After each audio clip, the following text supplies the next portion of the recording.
Бавен марш или с Богом на авангарда.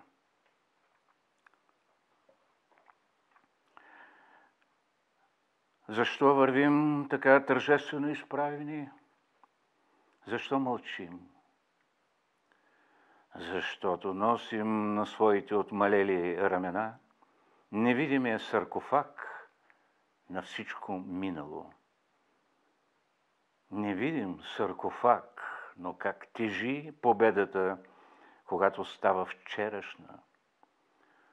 Над пепелта свещена дим, дим, дим. Ще ни се пръснат сънните артерии от този химн, от този бавен марш. Аз нося, аз вървя и осъзнавам, че миналото няма гроб да го положиш там, да го заровиш. Той има само този саркофаг от смисъл. А ние там, под саркофага, не трябва да пълзим като стоножка. Ние трябва честно и достойно да го носим. Едва издържам, сигурно ще падна. Къде са другите, които с мен понесоха невидимия саркофаг? Къде сте Пеню, Владо и Цветан, и ти, Василе? Къде сте ангели на новото? Къде сте ramена достойни за крилото и за саркофага? Обръщам се и виждам себе си.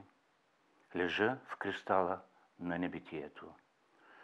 О, аз съм вече целия потънал в невидимия саркофаг и само малка част от мен все още носи. Това видение безумно ме разсмива, но все пак в него има нещо хубаво и нещо верно и достойно има.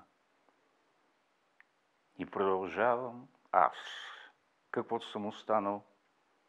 Смъртта, маскирана на слава, с нас се забавлява, чакалите на зависта са пуснати.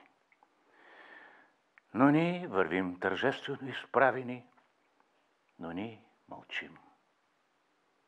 Умира вечността, безкрайността се свършва, но ние вървим.